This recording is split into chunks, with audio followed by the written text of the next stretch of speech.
We go hard while we do this song, and we bring it everybody ain't playing long. Well, all right, y'all. Well, all right, y'all. Well, all right, y'all.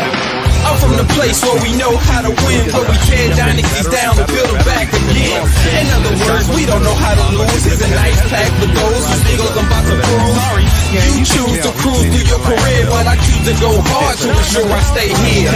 So don't be mad, cause I got a little more than you. Attribute that to the fact I work more than you. Running around town saying this and that. How we sound like the roots, and our music is whack. Just because I don't backpack and talk about busting with Max and flipping birds, I'm still about my stacks. We grew up in the hood, but chose another path where it's grip for blood or you slang the bud. But we chose another point of view to perpetuate while some of y'all is real thugs, a lot of y'all perpetrate. We go hard while we do this song, yeah, we pray that everybody ain't sing along. We'll all rank y'all, we'll all rank y'all, we'll all rank y'all.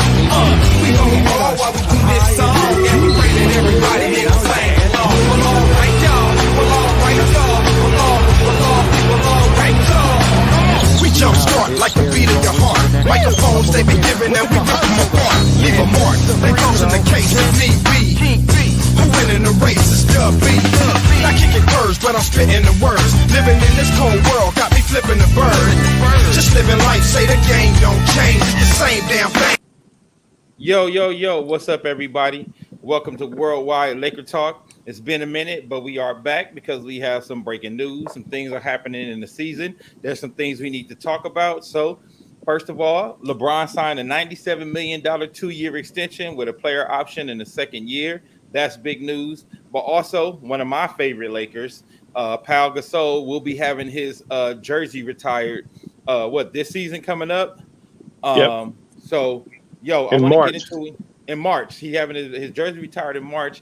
So I want to get into it with my guys, Quincy and B Red. And first, let's talk about the extension. And you know what else we got to talk about? We got to talk about our offseason acquisition so far and what the team looks like so far. And what do we think this extension will mean for, acquisitions going forward? So B Red, give me your take on the extension. Let's talk about that first. Well, good to be back with you guys real quick. I'm saying it's been a minute, like you said.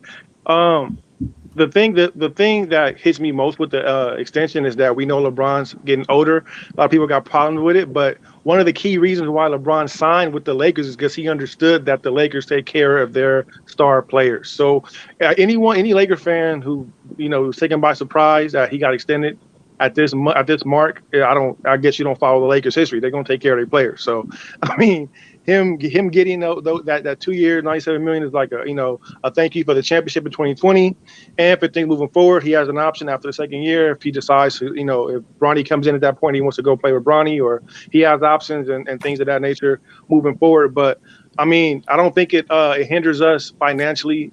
Some fans were concerned about, because I mean, I always accounted for LeBron's money on the books, regardless of the extension or not. And I expected the extension to come anyways. I don't know who didn't think the extension was not going to be presented to LeBron James. I mean, why would you not extend him? Yeah, I mean, I think it was Q that brought up the conversation he had with D Wade back in Miami when they extended Kobe, and he told D Wade, that's how you take care of your players. So that was a key thing in LeBron's, mental of coming to the Lakers. So why would they not do the same way for him they did with Kobe, when he was here and his extension time came up. So deserved. I have no issues with it. I know he's older, but I still think they have some flexibility moving forward to be able to keep the team competitive, even with that money on the books with him and AD.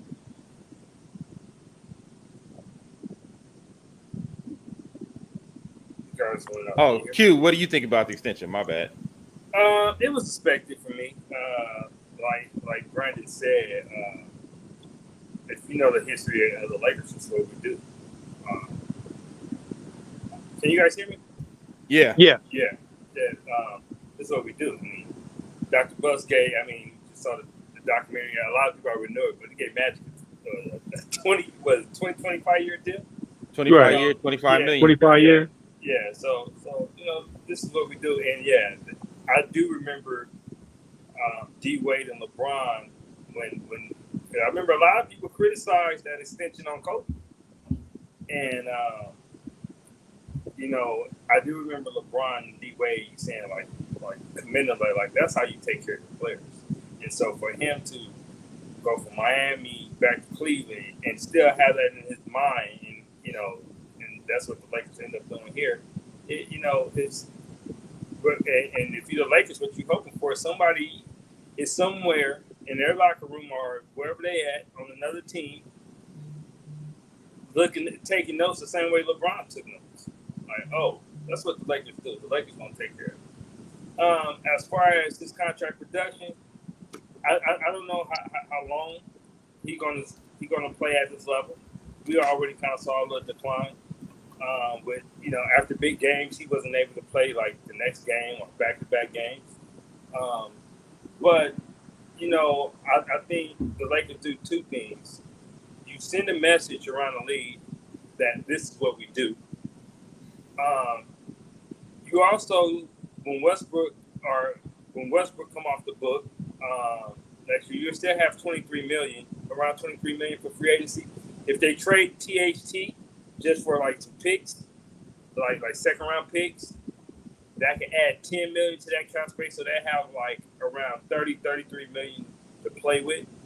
And then the following year, because of the new TV contract, the cap is actually going to go up. So teams would have more cap space. And with him and AD both having player options, they both can opt out. Let the Lakers use that cap space, and because the Lakers have their bird rights, they can sign them despite being over the cap. So there's a lot of flexibility there and options that the Lakers can have. Next year, if that doesn't work, you got to have between 20-30 million. You can spread that out. You got Miles Turner that's a free agent. I don't know. Maybe you want to bring back Kuzma. You could still at least try to split that amongst other like role players, or you could spend the 30 million all on one player if you think you can get someone like Kyrie Irving, who will be a free agent next year. So I think it's a similar situation in the Lakers taking care of players a lot older, after 35, but it's also different from the situation with Kobe, because you still have options to recruit players, and also you have a player in AD that's sitting there that the next phase of players, that's who you would be recruiting for, AD. Right. So, but LeBron maybe have 2 or 3 years. He probably want to finish this, and like I said, depending on what happened with Bronny. But after that, so whoever the next phase of players, you actually recruiting them more to play with AD than you are with LeBron. Right. Like you said earlier, they still have flexibility with THC's contract, having their bird rights. I mean, I remember we were in here talking about it before, and people were making fun of Rob Pelinka for not understanding the cap.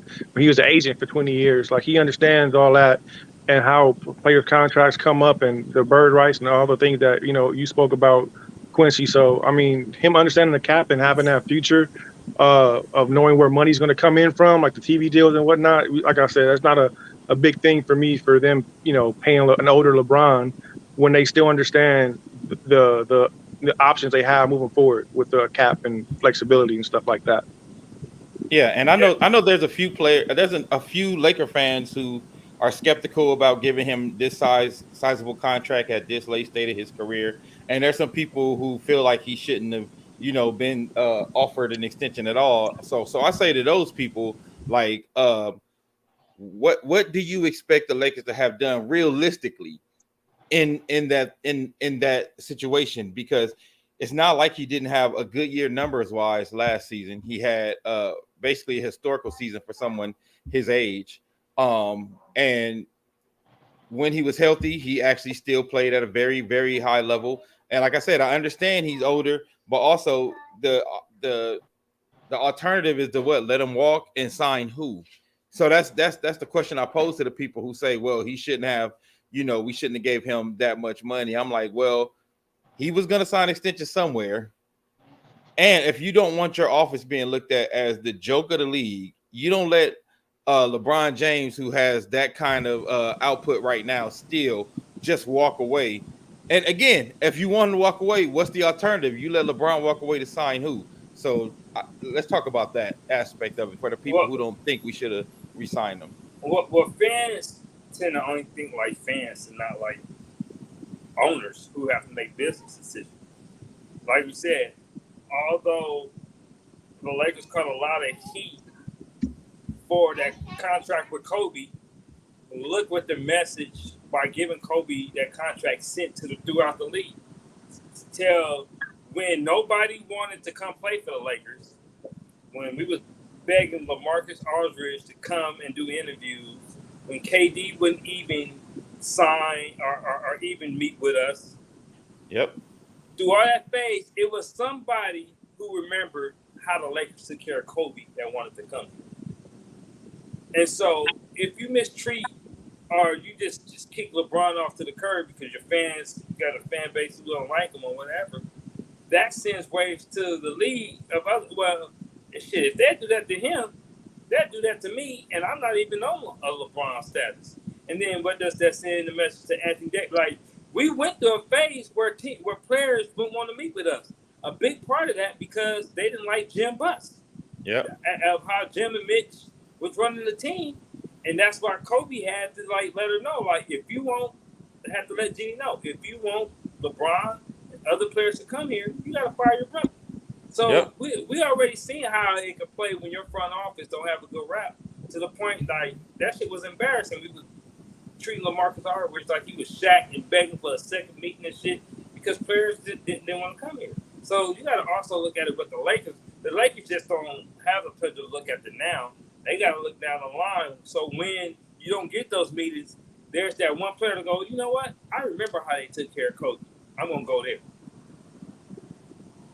Yeah. So, right. And that's what happened. And just to get back on the point of what you were saying, Dame, about like what's the alternative? I hear people saying like they shouldn't have signed LeBron to the extension, but he would have been a free agent after this next season, right? He would have been able to walk away next summer for nothing. So, like logically, what did you want to do? Do you want to try and trade LeBron? You're not going to get value back if you try to trade him. For one, he has a no trade clause right now in his contract as currently constructed. So he gets to pick where he wants to go. I don't hear any real like valid points of people who didn't want to extend him as to what you're going to do to still be competitive and still be a team that, like Quincy just alluded to, is not in those dark days where we can't get a player because we mistreated a player, or players just don't want to come here because they're like, well, shit, well, my contract is up, you going to extend me or whatever. So I'm not hearing any alternatives. I mean, there isn't a trade. Like, I've heard people say some outlandish stuff like we should have traded LeBron for KD. Like, that's not a logical trade, and I don't think the Nets would do that anyways. People think that it's just like this is 2K. You could just go and trade a player for any player you want. Yeah, and plus, I mean, plus that player got to be able to fit in your culture. Right, that too. That KD can even survive in this culture. And the other team has to want to deal that player to you. Yeah. Like, we're still trying to get a deal done for Kyrie. And I just think the Nets are just like, I mean, because Kyrie's still signed till next year. I think KD's locked in for 3 years. They're not under any pressure to trade them dudes right now. Like, so you're kind of gonna go through what they want to, whatever they want. But Brooklyn actually kind of making our argument for us. The reason why Brooklyn really want to stay locked in right now, because who loses James Harden, KD, and Kyrie in the same year? Right. I mean, you lose those two, they might not ever get players to go back there again.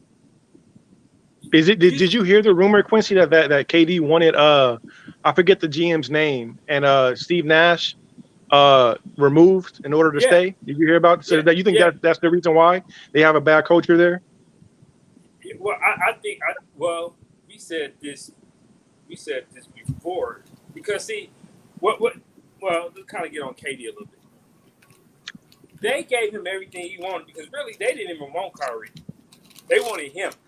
Mm-hmm. But in order to get him, they had to give it Kyrie. So they did that. He wanted Steve Nash. I remember when Stephen A came on and they called him out about not backing, putting more names in for black coaches and blah, blah, blah. Right. They wanted Steve Nash. Yep. they gave up all their assets for James Harden.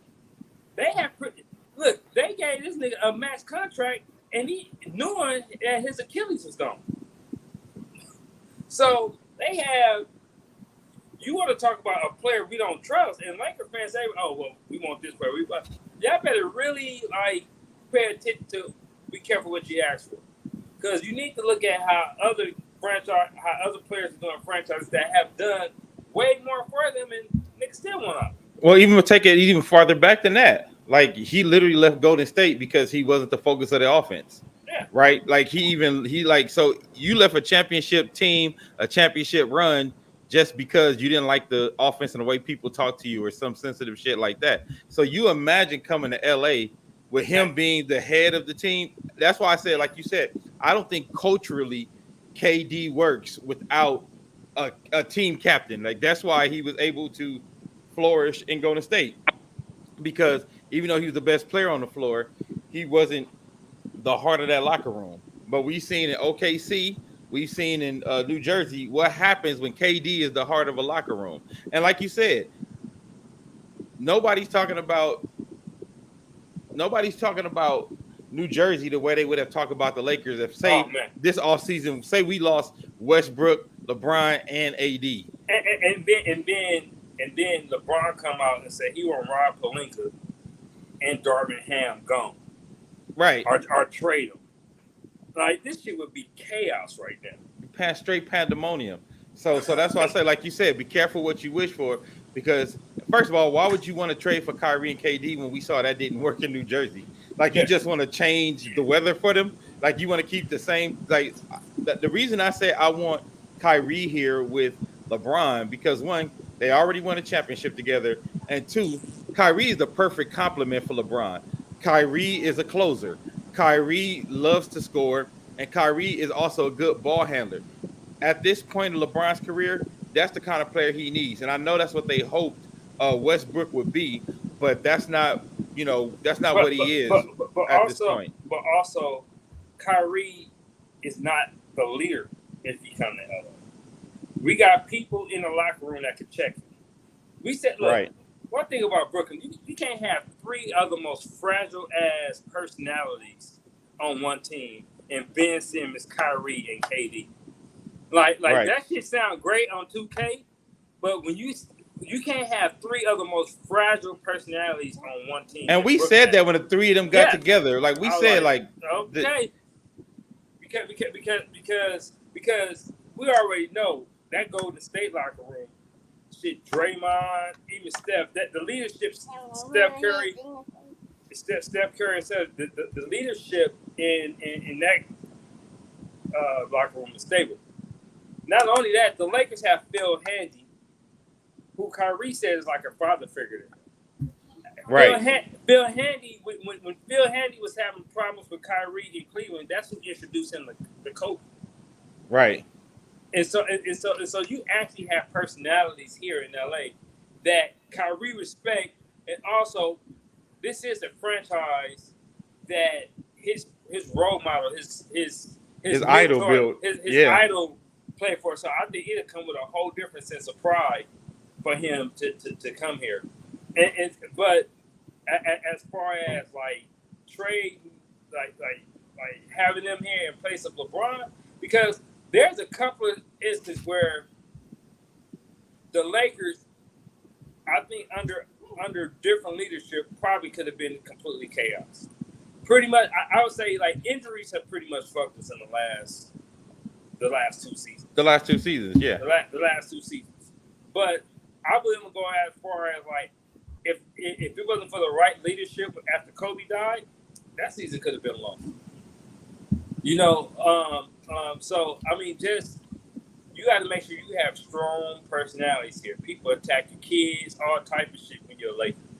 And I'm not sure if KD can be the alpha personality in a Laker locker room, where his personality is the lead.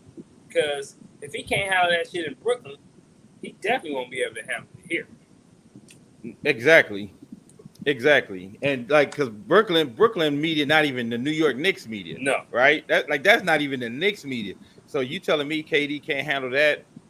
He definitely not gonna come to the Lakers and run things. So again, like you said, be careful what you ask for. I don't think KD is the answer, and I do think regardless of what is said about LeBron, I do think LeBron is a better leader than KD. I do think LeBron is better to run a team, like a full team, than KD. I think KD will be good as he was in Golden State, the best player, but you don't need him for the mental side of it, because the mental side of it, that grind, and Kobe often talked about this, the mental side of it is what you need to win championships. You got to know when to push your teammates. You got to know when to put them in a position to win in regular season games. You got to know when to push them buttons, like when he pushed buttons with Pau Gasol and cussed them out and put his gold medal in Pau Gasol's locker. Like, you got to know how to do all of those things That's in some order petty to shit right bring. there. That's some super petty shit. You got to know how to do all of those things in order to get a team prepared for championships. And even though LeBron has lost more than he's won, I feel like he's better suited and more capable than KD to do those things. Because again, like you said, Quincy, sometimes we look at stuff as just a fan, but we don't look at stuff from an economic standpoint. We don't look at stuff from a GM standpoint, or even actually a basketball X's and O's standpoint, right? Because when you talking basketball X's and O's, even with this team, a Darvin Ham team does not need a KD at the head, because that's not even a Darvin Ham player. That's not a Milwaukee Bucks grind it out, play hard defense. Like, KD is not that dude. You know what I mean? So I don't even think his personality fits not only as a Los Angeles Laker, but I don't know if his personality fits as a Darvin Ham player in this era as the number one. Because like I said, if we had KD with somebody else, then maybe I would think about it. But if you bring KD in and he thinks he's going to be the leader, because you can tell by the way he talk, right? So you bring KD in and he thinks he's going to be the leader. I think that's going to be an issue, and that's going to be a problem. Let's move on real quick. Let's talk about Pau Gasol. And hey, man, y'all got to stop disrespecting my man Pau Gasol. You got to unmute yourself. Oh yeah, Y'all immediately. y'all gotta stop disrespecting number 16, like he don't deserve to have his jersey retired, my man. First of all, as Quincy has said many times, every team, the second best player has their jersey retired. Every Laker team, the second best player has it, period. And Powell, he deserves it, because not only did Powell help us win 2 and he took us to 3 finals, he helped continue Kobe's legacy. Because if Kobe had to keep playing with the likes of Smush Parker and Kwame Brown, I don't think Kobe gets to 5, right? And even with the 5, they disrespect my man's. So imagine if Kobe would have been stuck at 3 and never Right. won without Shaq. Like, come on, man. Like, y'all got to give props to Pau Gasol. His numbers say that he should get it. His resume says he should get it. He got 2 championships. He's going to be a Hall of Famer. I don't see anybody's argument. I don't understand anybody's argument for why Powell shouldn't be in the Hall. Yeah, I haven't heard a solid argument yet of why he should be in the Hall of Fame. I mean, have his jersey retired as a Laker, where, like you said, every Laker championship squad, the second best player jersey retired. If you look at his numbers is right there with Jamal Wilkes and James Worthy. He went 2 and 3 in the NBA Finals. In Game 7 against the Boston Celtics, he gave Kevin Garnett 17 and 19.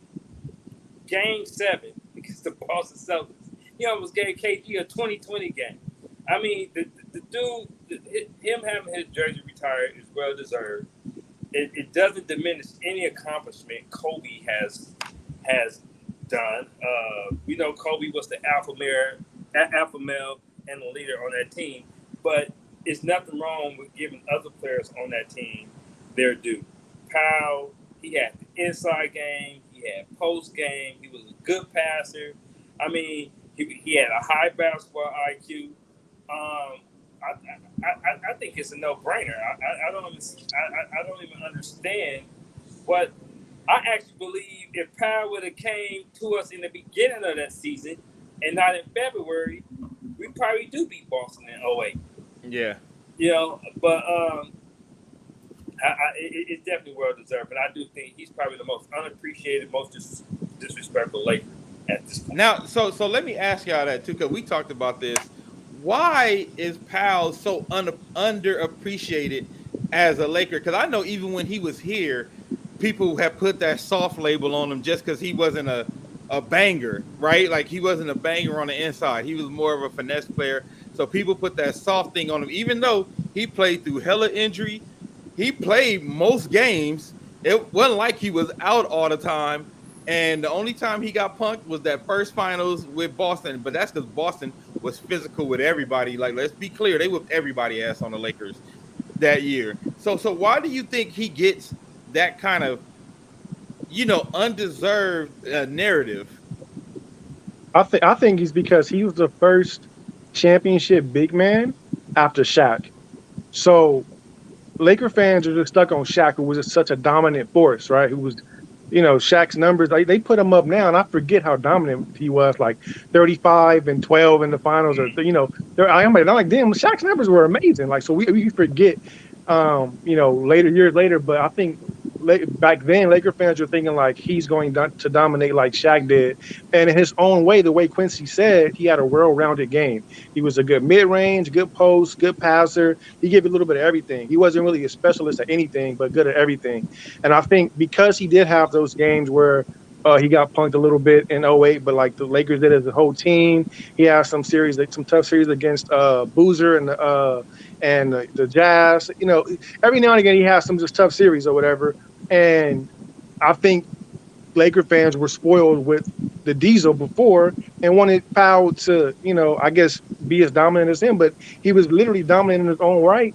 And like everyone's saying in the chat, and Quincy said, and you said, Kobe don't get them next two without Shaq, without Powell. Quincy said earlier before we got on, Powell was 0-12. I think he got swept 3 times in a row in the final and in the playoffs before he came a Laker. So it wasn't like he was he came to the Lakers with a chip on his shoulder like he can be a number one. He was the perfect beta male, beta personality, player B to Kobe's player A. Anybody else would have got pissed off if you told me to put on my big boy pants or put your gold medal in my locker or tell me to be the Black Swan. All the shit Kobe did to, get his mental right, right for a playoff run. Other players would have been like, fuck that, trade me. I don't, look at Dwight Howard. He was supposed to be the next great big man. And they kind of overlooked Powell as being one of the Lakers' great big men and kind of wanted to give it to Dwight, which is lame. But he didn't have the mental to take that throne. So, Powell really was the one, and he just gets disrespected for it because I guess the European game, maybe. Yeah, because I see people hella disrespecting Ginobili recently, but that's another conversation. Yeah, Ginobili's another one, right? Yeah, like hella disrespecting Ginobili. Right. When Ginobili used to give us the damn business. I hated to see that. I hate Ginobili, bro. I used to hate seeing Ginobili coming. But and then remember Barkley with the Ginobili. Yep. But also too, to your point, Quincy and B, when you talk about what he did in that Boston's final and even the Magic final, because that goes overlooked, like how he hooped in the final against the Orlando Magic, against what was supposed to be the best big man in the game at the time, right? And we handled them with ease.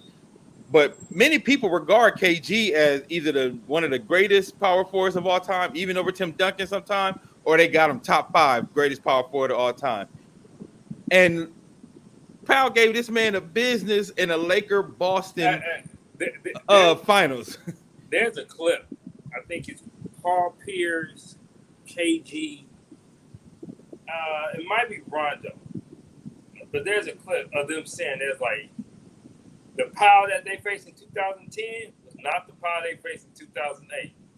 They was like Kobe had him ready for us in 2010. And that like Brandon said, that just goes to his soft. There's no way you could call Powell soft when he took the shit that Kobe threw at him and it just brushed off. We saw Kobe break down other players. Mm-hmm. Powell just took that shit and like, okay, whatever. I'm gonna go out there. I'm gonna do my thing. He didn't request a trade. He didn't write books and shit about him. He didn't do none of that. All he did is like, okay, cool. I fucked up in 08. I got you in 09 and 2010. We was beat up in 2011, but in 2009, 2010, they did their thing, and I just think that he's just another Laker great. I appreciate the years he was here.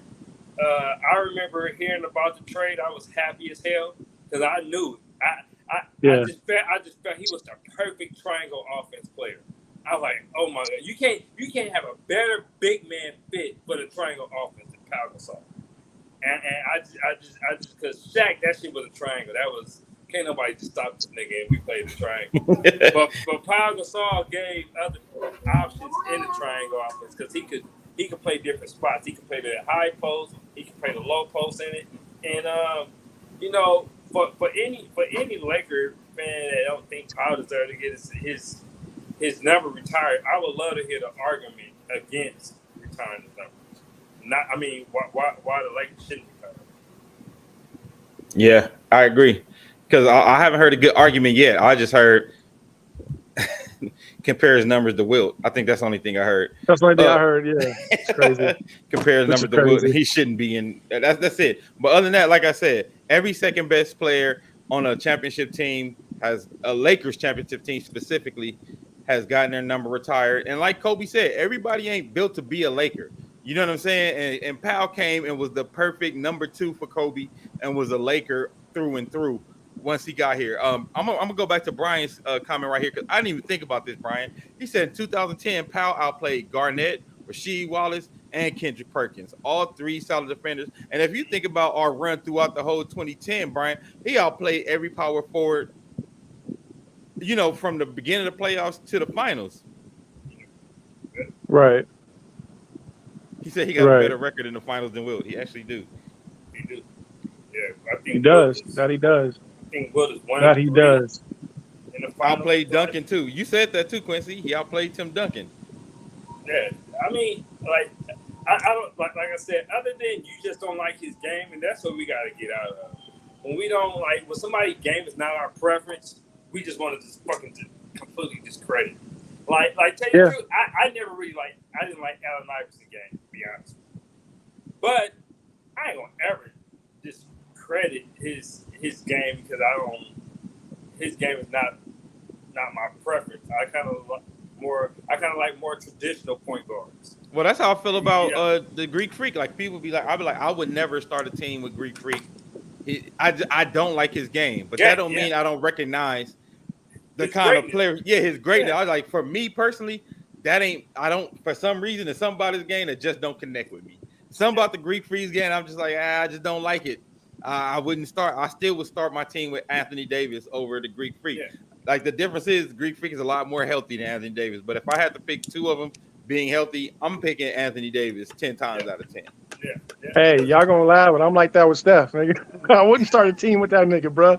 I understand how great he is and shit. I just don't feel like he's a plug and play player where you could just put him on any team and they become a contender. I think you gotta have the right shooters around them. I think what people don't understand. I don't think what people understand about the whole Golden State Warriors thing. Because I want to talk to you about this too, Brandon. Because you said you would pick Clay over Reggie Miller, and I have a problem with that. No. I said I think he's better individually as a player. Exactly. I wouldn't pick him. I wouldn't pick him over. I don't think he's better individually player. Because honestly, I think Reggie Miller does more. I think like Clay is diet Reggie Miller, and I only say that because we've seen Reggie Miller as the cog in a championship contending team. Clay has never been a cog in the championship contending. Like when it's Clay and nobody else, he's not getting them nowhere. So that's why I don't feel like. Well, we've never seen Clay. We've never seen Clay or him and nobody else, right? We've never seen that because when he was hurt, it was over. I don't think it's a coincidence that the first year he came back from injury, they won a championship. Well, yeah, but again, right? That's one. Storm. But it's a perfect storm of him, Draymond, and Steph. I think those three. I was to tell you the truth. I think the X factor in Golden State's success, Jordan Poole and Wiggins. Yeah, no, for sure. But I mean, like prime Clay before the injuries, he's not the same he was back. I'm talking about prime Clay was a much better defender than Reggie Miller ever was. Oh yeah, no. So So if you're talking two-way player, yeah, he was. yeah, He so was a better that's why I say he's better as a player individually. I don't know what he would do as a star player, but I would take him individually over Reggie just because of the two-way status of that. Now, if Reggie was a better defender, then yeah, because we know he can be a number one on the championship contending team, like you said, but he wasn't a good defender as Clay. So that's why I said as an individual player, I think Clay's better, but that don't mean that I would take him off the list, take Reggie off the list, and replace him with Clay. I wouldn't do that at all. But I do think, just because of the defensive end, Clay's better individually. But if somebody told me that Reggie was better, I wouldn't argue with him. I wouldn't be like, oh, no, you're crazy. Like, I don't. Right. Yeah, Yeah. but you know what? If it's kind of one of those things, it depends on the team. If I got Steph Curry and Draymond, I want Clay. If I'm Indiana and I got to build my team between Clay or Reggie Miller, I want Reggie Miller. But even with the defensive, lack of with Reggie, you would still start teaming him? I would, because there's certain players who have a certain type of dog that can be number one guys on a team, and Reggie has that. But I've seen that dog in Clay though. I think Clay has that in him though. I don't think he never had the opportunity. I don't think so. You don't think so? He's had some really big games in the playoffs, bro. He's not a guy that shies away. Yeah, but he ain't did it on a consistent. Yeah, Clay has a team 82 games in the playoffs. I gotta go with Reggie on that. No, I get it because we've seen it with Reggie. Yeah, I don't know. Clay, be the man for 82 games and carry through the playoffs. I don't know. No, it's purely hypothetical for me because we've never seen it and never will see it at this point with Clay. But just my thought process of seeing how he played when he was before injury, I feel like he could do it. But like I said, it's just purely there's no anything I can show that would help that argument. So based on ability, I think he could do it. But based on mentality, I don't think he has that mentality to be that guy. You know what I'm saying? Like, it's certain guys who have a certain mentality where no matter where you put them, they're going to be that guy. They're going to be that player. Like Reggie Miller gave Jordan 44. Niggas don't like to talk about that game, but I watched it. No, yeah, I remember that guy. I know. Yeah, he did. Okay, but you gotta. Okay, I want y'all to go back and look at Clay's post-championship interviews. He has such a chip on his shoulder. Some players, it takes a lot of mental fortitude to come back from tearing your ACL, and then you're on your way back, tearing your Achilles, and still being able to come back and play at a high level. That's a mental fortitude. And I know we don't see him as the number one, but this him having that, y'all heard all the shit about people saying I wasn't gonna come back, and just to be able to go through that 2-year run, that in itself lets me know he has something up top that can keep him from faltering in an 82-game season as the number one. It's different, man. Because see, I think because we're a little older, we kind of remember Reggie as like I remember him in them Knicks game, them Knicks series was rough. Yeah, and they also could break that motherfucker. I mean, they tried. They tried because Reggie was skinny. So they would try to everything to do to punk this dude. That motherfucker would not nonstop in your ass talk. Go. I mean, he was a killer, but Clay's a killer in his own right. Clay's a killer in his own right, but I think the game is so different too, right? Yeah. Like Reggie can get his own shot off. Reggie can dribble. You know what I'm saying? Like, because Clay, a lot of Clay's game is predicated on catch and shoot. His game is predicated on coming off of screens, getting it. Reggie could come off screens, which he did often. He would run. Mark Jackson had a ball, and he ran around 50 screens, pissing everybody off, and he'll get that shot off. But also, if you needed him to get the ball at the top of the key and go get you a bucket, he was doing. I haven't seen Clay do that in his whole career, even before the injury. That's 100% true. When you say about creating your own shot, Reggie got the edge the same way I think Clay got the edge defensively. But yeah, I mean, like I said, I'm not mad at nobody that takes Reggie over Clay. I'm not also, like you said. I just want to say real quick, Reggie was a scrappy defender. I ain't gonna act like Reggie couldn't defend. Like, cause a lot of people, no, I'm not saying that either. Yeah. Like, I'm not saying either. So what I'm saying is the difference between you can't judge a nigga guarding Jordan. Don't judge that game. No. you know how niggas are. Oh, that nigga got scored on. Nigga guarding Jordan, nigga. Nah, yeah. Like No, but Jordan I gonna think make it's everybody still like Von a Wafer. sizable advantage because pre-injury Clay would defend Westbrook very well, Kyrie really well. All those number one point guards, No, he would defend them listen, one-on-one very Clay, well. I'm saying I give it to you. Clay's a great defender, but I'm saying the difference between, like, if I put up, like, if you do a video game, right, and if you see like the meter and it's like Clay's offense, Reggie's defense, Clay's defense, I don't think the difference between Clay and Reggie's defense is enough to overtake the fact that Clay can't create his own shot and to overtake the fact that, Reggie can be that dude all by himself in a myriad of ways. That's what I'm saying. Like, you know what I'm saying? Like, the defense is different. Okay. If we're going to measure metric for metric, how do you guys look at Reggie's mid-range game? Because I feel like Clay has a very well turnaround jumper, a little mid-post jumper. That's kind of his create his own shot type deal. He may not do it on the three. He's a catch and shoot 3-point shooter. Reggie had a cold mid-range game. Yeah. So I feel they're even in a lot of categories. What gives me the only edge for Clay, and somebody can argue the fact that I'm not going to disagree with them if they pick Reggie. I just feel he's a better one-on-one defender. But if somebody takes we've seen Reggie be a number one. So if somebody says Reggie over Clay, hey, I can't argue also because you got to remember, like you said, Quincy, like Reggie was defending Kobe, he was defending Jordan, Reggie was Mitch Richmond. Mitch Richmond, like Reggie, John Starks, right? Yeah, you could judge him regarding Starks. You could judge it, but I don't like when people like, it'd be like the Penny, nigga, another one, the greatest nigga ever. Grant Hill. Oh, his defense is whack. Like nigga guarding Kobe. Right, but again, even watching him guard Kobe, because watching them in that finals, it wasn't like he was giving Kobe easy shit. Like, you know what I'm saying? What Kobe's about to tear his ass up, tell Jalen Rose did that bullshit. Yeah. So Jalen Rose and also, Kobe was just stronger than Kobe and Jordan were just way stronger than. Yeah, Kobe locked him up in game one. He held Reggie Miller 1 for 9. Yep. But yeah, so all right, so let's go to our off-season acquisitions. I don't know how we got off in that tangent, but it was a fun conversation. And anyway, that's all good. Yeah, talk about some other shit real quick. Yeah. Let's go to our off-season acquisitions and what do we think the LeBron signing the extension does for us going forward. So, because I want to talk about that because one thing I heard in a lot of reports that teams were trying to use the fact that LeBron hadn't signed yet as leverage in trade talks. Mm-hmm. So basically, they was on something. If you don't do this trade, LeBron ain't signing an extension. So we want to take it all. We trying to run up in you for everything.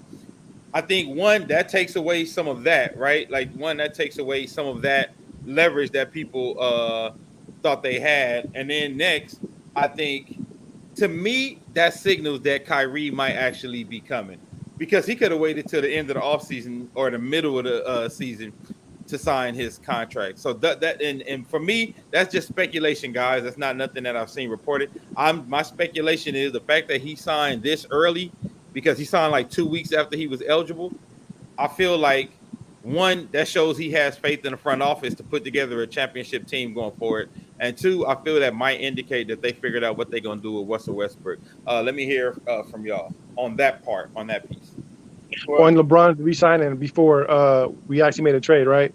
Yeah. So I think, did you guys see the report that I guess like yesterday or something, the Lakers had attempted another trade attempt for Kyrie, but the Nets nixed it or didn't accept it? I don't think the Knicks going to do it now. I mean, the Nets. I'm sorry. Now I'm saying Knicks. Yeah. So I think they are trying to still get Kyrie. I just think the Nets are not playing ball right now. I don't know. Like I said, they have leverage over it. But, I'm sure there was a meeting, to Dame's point, with LeBron in the front office to try to figure out what they're going to do moving forward. I mean, LeBron is very coordinated and very involved with helping shape rosters. We all know that. So there's no way he re-signs his extension or signs his extension without knowing what the team's kind of going forward doing or whatever. So I do think that's a great point, Dame. I still think, I think Quincy said it earlier, either we trade for Kyrie before, the season starts this year or he comes next year. So, I mean, either way, I do believe Kyrie's coming one way or another. We just don't know when and if the Nets will be, able to trade him. I don't know. The Nets just seem like they just want to hold on to both of them until they get the best deal, which is hurting their leverage. Yeah, I would trade them niggas right away. Yeah, but I think that I think that he looked well. To be honest, he don't want to leave LA. I think LeBron like it. Nigga, I mean, well, Savannah already said they ain't leaving LA. Yeah, you don't buy three houses in Brentwood if you don't like an area or like a place. So I don't think he want to leave LA. Also, there's flexibility to do things. Like I said earlier, I think. Oh damn, we lost Quincy. Oh man, that's crazy. Okay, well, I wasn't sure he was going in, but LeBron's not leaving LA because Savannah, the wife said so. So that was pretty much his point. Yeah, I don't think LeBron's going. I mean, I do still think, and we have 2 seasons, I think, until Bronny is eligible to come into the league. He's made it very clear he wants to play with his son, which I think is really dope. If I had a son and he was in the NBA, and I'm gonna try to do the same thing. I'm not one of them fans that's gonna be like, oh fuck that nigga, he want to leave. Nigga, it's his son, bro. He wants to play with his son. Hey, do it. So if there's no way to do that in LA, Savannah's gonna sign off on wherever they got to go to do it together. So I do think at some point he may go to a Phoenix, wherever the hell, some weird team that you'd be like, damn, I forgot LeBron played for them years down the line just to play with Bronny at some point. But I mean, Bronny still has the senior year of high school this year, and they have to do 1 year of college the following season. So by 2024, 25, LeBron can meet up with him somewhere. That's my only thing as far as him leaving LA to go play with Bronny somewhere. I mean, other than that, I don't see why he would, there's no other reason why he would have a reason to, change teams at this point of his career. Let me read Brian's comment real quick. He said, LeBron getting that solidified second ring with the Lakers puts him in the jersey retirement mode with Powell and the other greats. I agree. I don't think he gets it with 1, but with 2. So this is the thing, Brian. If he gets 2 rings and he passes Magic in assists, past Kareem in points as a Laker, I think they're going to retire his jersey. But he has to get 2. I think he has to get 2. What you think, Brandon? Yeah, you gotta get 2. Now, how many does Wilt have 1 with us? Wilt got he has 1, right? And Jerry West. Man, Lakers take care of their players. Lakers take. I know Marcus Boss hates to hear it, but I mean, Lakers take care of their players, man. I mean, I think with one, I mean, like we got people up there with 1. You know what I'm saying? Yeah. I know. I'm using Wilt as an example because Wilt did most of his damage in Golden State and Philly before the Lakers. So, and he still got a jersey retired with 1. So, I mean, I can see them retiring LeBron. I mean, so let's look at it. 6 already retired, right? So, nobody else wearing 6 anyway. So 23, I can see them doing it, if he stays, especially if he stays to 2 years of his extension and, like you said, passes Kareem in points, which he used to do next season. I don't see why they wouldn't. Doesn't bother me. I'm not an insecure Kobe fan. I'm like, oh, I don't want LeBron jersey up there too. Like the nigga was a Laker for like 6. He would have been a Laker for 6 years. I mean, that's 6 years. 6 years of chip and pass Magic and Kareem in a Laker jersey. I think that might get it. You might get it with 1 B-Red. You might get it. That's not statue worthy, but that's jersey. Yeah, that's jersey. Yeah, statue. Hey, statue. He got to give us 3 or more. Yeah, you got to give us. Yeah, statue. He would have had to come here before he went to Cleveland, back to Cleveland. Yeah, he had to get that version of LeBron. So no, he's not a statue guy, but I mean, I don't see nothing wrong with the jersey up there. Like it is what it is. Do you know? Speaking of that, real quick, we gonna go off. Do you think Powell gets a statue? No, I don't think Powell gets a statue. Who? Okay, other than Kobe, who do you think is the next Laker that is going to get a statue worthy? No pun intended. Not James Worthy? No. No, Worthy is not statue. No, Worthy is not. No, I think our statue's been going to the guys who have been like the main cogs in championships, and I mean like by far. You know what I mean? Like Kareem, it's like so obvious you don't have to think about it. Kareem, right? Magic, Shaq, Kobe, and that's kind of it ain't a lot of people in that Jerry West because what he did in the early years, but like it Right, kind of right. ain't a lot of players in that air. And I think that's what the Am I Lakers tripping? say Does they. Baylor have one? Am I tripping? Does he have one? I don't think Baylor has one. Okay. Okay. So we both, me, you, and Quincy all said we're adamant about Kobe doesn't get those next two without Powell. So we got Magic and Kareem. That was a duo that won 5. We got Kobe and Shaq, a duo that won 3. Kobe and Powell's the next duo that won multiple because West and Wilt only won 1. Oh, Baylor does have a Baylor does have a Baylor statue. does have one. Okay, Yeah, he does Eric have a just hit statue. me. Okay, Baylor does have. Thanks for the correction, Eric. Baylor does have a good statue. looking, Eric. Okay, so Baylor got one. So if Powell was such an important piece of that next dynasty, right? He was the number 2 in that. So Kobe and Shaq, Magic and Kareem, Powell and Kobe. They have to. I mean, he got to be there, right? It's a statue. Is there an argument we can make for Powell to get a statue? You don't see it? I don't think so. I don't see it because everybody else, like I said, is in that rare air of there's nobody close. You know what I mean? I feel like Powell is in the Wilkes, Worthy. Mm-hmm. You know what I mean? Like I think he's in that echelon. That next tier, that second tier. Yeah, he's in it, which ain't bad. Yeah. Like, look, don't get me wrong. Being with Wilt and you know what I'm saying? And Worthy and Wilkes and all them, it's not bad. But and you're right, Brian Burdett. And Baylor broke hella records as a Laker too. I think that's why he got a statue. I don't think did Baylor even win a chip with us? And Baylor was a lifetime Laker. He didn't play for nobody else. Yeah. So lifetime Laker. I don't know if there's an argument for Powell to get it. Powell is the best international player ever to play for the Lakers, right? By far. By far. I don't know, man. I don't know. I think I would give him a little baby statue, bro. Somewhere inside crypto. He wouldn't be outside. he get a little life-size statue inside when you walk through. When you gonna give him I don't know if Powell's statue worthy. And again, I love Powell, but I think he's just Powell's in that second tier.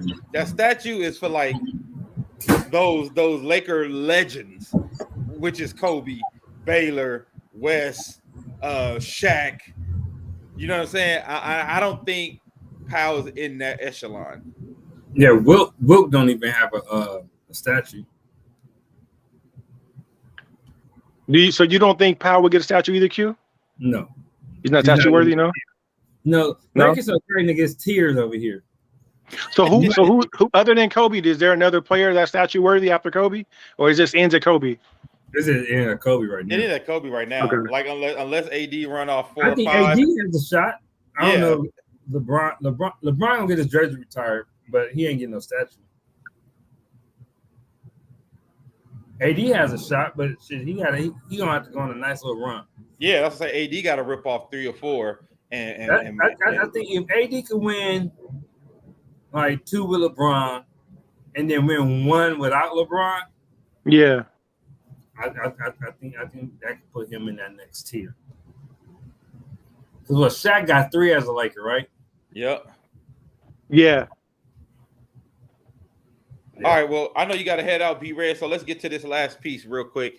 Our offseason acquisitions. We got Lonnie Walker, Troy Brown Jr., Damian Jones, Juan Toscano Anderson, and Thomas Bryant. Who's your favorite pickup out of those guys and why? Mine is JTA out of Golden State.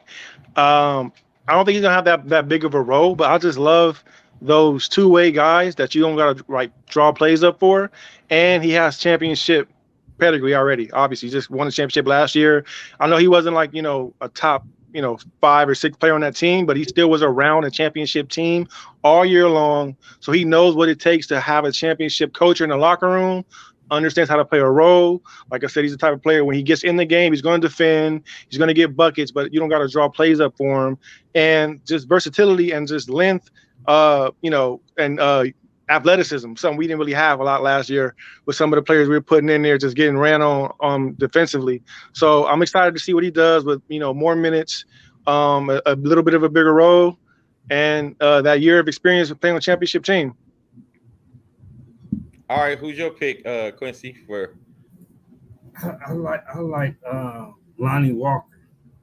I think that dude he's like a bigger version of Russell Westbrook, and he can shoot. I don't think that 32% from three is really. I think he's a lot better shooter than that. I like him. I like his game a lot. I do like Juan Toscano. Yeah. I like his game too. I think this team is going to be good defensively, and then I also think the rookie got a chance to break the what's his name? Swallard. Oh, Christie. Oh, which one? No, the shooter, the one who the shooter. Yeah. I know you're talking about. I mean, it's Swider. Swallard. Yeah. I think because from what I saw at Summer League, I mean, you can say it's just Summer League, but when you shoot with a face in your hand is a face in your hand. And that's normally what a lot of rookies don't do. Even good rookie shooters, they can make an open shot. They don't start really knocking down that ball with the face in their hand until second, third year. Yeah, Kendrick Nunn, I think a lot of people have slept on Kendrick Nunn, how good Kendrick Nunn really is. That's why I don't know if the Lakers, that's why I would do the Miles Taylor Buddy Hield trade, because you have Kendrick Nunn that can run point guard. I would actually do that trade because of Kendrick Nunn. But yeah, I think there's a lot of athleticism on the team that's going to make them a good defensive team. I think we need some more. I think we need some more size. I'm a little concerned when we go against a Jokic, somebody with some bulk on them. Because although Bryant did well last year, I thought he was coming into his own right before that injury, where he was really playing good. Because I watched several Washington games because of Kuz. But talking about Thomas Bryant, right? Yeah, Thomas Bryant. I think he's a good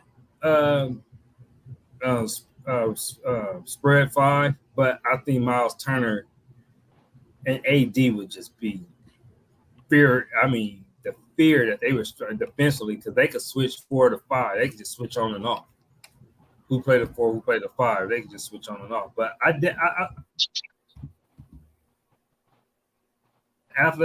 a lot of athleticism, a lot of speed, and from what I've heard, I heard that they're expected to be like one more trade. It might not be a big one, but a significant trade, and that the Lakers said that they have other trade offers or other trades they believe they can make outside of Kyrie and Miles and the Indiana trade for Westbrook. So I'm curious to see what that is. But yeah. Real quick, I think my favorite pickup is Thomas Bryant because of what it means for Anthony Davis.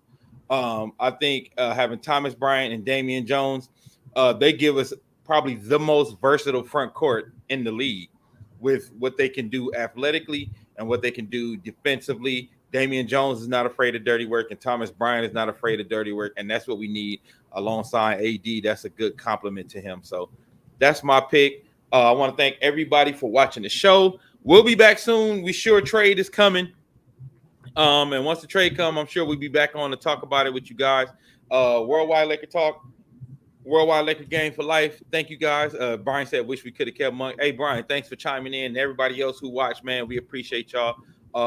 Until next time, we're going to get out of here. Worldwide Laker Talk, Worldwide Laker Game for Life. We'll see you in a minute. Bryant to the rim. Whoa. It's about what doing it big or going home. I'm focused on my plan and my mind's in the zone. I want to be one of the greatest that ever made it. One of the best that did it, coming with it. Understand this is all I think about. All I ever want to do, all I ever work for. So ain't no giving up. And up to the limit just to win it is a must. Now you see what it takes to be